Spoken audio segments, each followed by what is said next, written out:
ಧರ್ಮ ವಿಶ್ವದ ಅತ್ಯಂತ ಪುರಾತನ ಧರ್ಮಗಳಲ್ಲೊಂದು. ಈ ಧರ್ಮದಲ್ಲಿ ದೇವಾಲಯಗಳಿಗೆ ಅತ್ಯಂತ ಮಹತ್ವದ ಸ್ಥಾನಮಾನ ಇದೆ.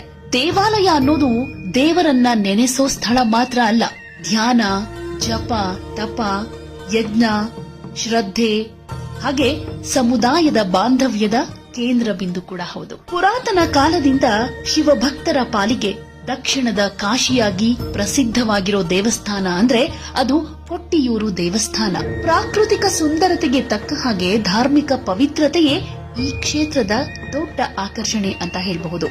ಈ ದೇವಸ್ಥಾನದ ವಿಚಾರ ಈಗ ಯಾಕೆ ಮುನ್ನೆಲೆಗೆ ಬರ್ತಾ ಇದೆ ಅಂತಂದ್ರೆ, ಚಾಲೆಂಜಿಂಗ್ ಸ್ಟಾರ್ ದರ್ಶನ್ ಅವರು ಈ ದೇವಸ್ಥಾನಕ್ಕೆ ಭೇಟಿ ಕೊಟ್ಟು ಪೂಜೆ ಮಾಡಿ ಬಂದಿದ್ದಾರೆ ಅನ್ನೋದಕ್ಕೆ.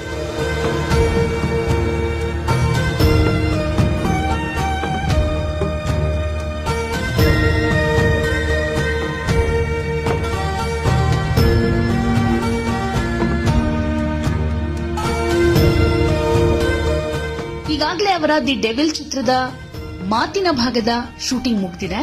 ಇದರ ಬೆನ್ನಲ್ಲೇ ದರ್ಶನ್ ಪತ್ನಿ ಸಮೇತ ಈ ಪುಣ್ಯ ಕ್ಷೇತ್ರಕ್ಕೆ ಹೋಗಿ ದೇವರ ದರ್ಶನವನ್ನ ಮಾಡಿ ಬಂದಿದ್ದಾರೆ. ಕೊಟ್ಟಿಯೂರು ಮಹಾದೇವನ ದೇವಸ್ಥಾನದಲ್ಲಿ ದಂಪತಿ ಸಮೇತ ಪೂಜೆಯಲ್ಲಿ ಭಾಗಿಯಾಗಿದ್ರು. ಬಿಳಿ ಪಂಚೆಯುಟ್ಟು ಬಿಳಿ ಶಾಲು ಹೊತ್ಕೊಂಡಿರೋ ದರ್ಶನ್ ಜನರ ಮಧ್ಯದಲ್ಲೇ ನೀರಿನಲ್ಲಿ ಬರಿಗಾಲಲ್ಲೇ ನಡೆದುಕೊಂಡು ಹೋಗಿ ದೇವರಿಗೆ ಪ್ರಾರ್ಥನೆಯನ್ನ ಸಲ್ಲಿಸಿದ್ದಾರೆ.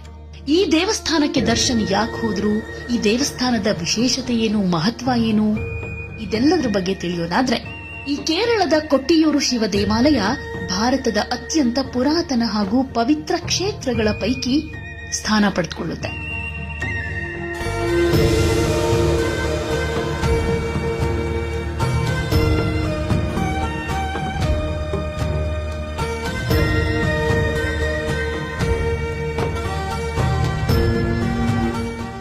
ದಕ್ಷಿಣ ಕಾಶಿ ಅಂತ ಕರೆಸಿಕೊಳ್ಳೋ ಈ ದೇವಸ್ಥಾನ ವರ್ಷಕ್ಕೆ 30 ದಿನ ಮಾತ್ರ ತೆರೆದಿರೋದು.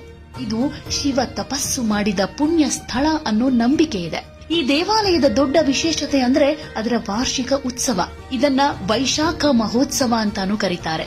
ಈ ದೇವಾಲಯದ ಶಿವಲಿಂಗ ಸ್ವಯಂಭೂ ಅಂದ್ರೆ ನೆಲದೊಳಗಿಂದ ಸ್ವಯಂ ಪ್ರತ್ಯಕ್ಷವಾಗಿದ್ದು ಅಂತ ನಂಬಲಾಗಿದೆ. ನದಿಯ ದಡದಲ್ಲಿ ಅಕ್ಕರೆ ಕೊಟ್ಟಿಯೂರು ಮತ್ತು ಇಕ್ಕರೆ ಕೊಟ್ಟಿಯೂರು ಅನ್ನೋ 2 ದೇವಸ್ಥಾನಗಳಿದೆ. ಅಕ್ಕರೆ ಕೊಟ್ಟಿಯೂರು ಶಿವನ ದೇವಸ್ಥಾನ ವಾರ್ಷಿಕ ವೈಶಾಖ ಮಹೋತ್ಸವದ ಸಮಯದಲ್ಲಿ ವರ್ಷದಲ್ಲಿ 28 ದಿನಗಳು ಮಾತ್ರ ತೆರೆದಿರುತ್ತೆ. ಕೊಟ್ಟಿಯೂರು ದೇವಸ್ಥಾನದಲ್ಲಿ 28 ದಿನಗಳ ಕಾಲ ನಡೆಯೋ ವೈಶಾಖ ಮಹೋತ್ಸವ ದೇವರಿಗೆ ತುಪ್ಪದ ಸ್ನಾನ ಮಾಡಿಸುವ ಮೂಲಕ ಶುರುವಾಗುತ್ತೆ. ಇದನ್ನ ನೆಯ್ಯಟ್ಟಂ ಅಂತಾನೂ ಕರೀತಾರೆ. ವೈಶಾಖ ಮಹೋತ್ಸವವು ಭಗವಂತ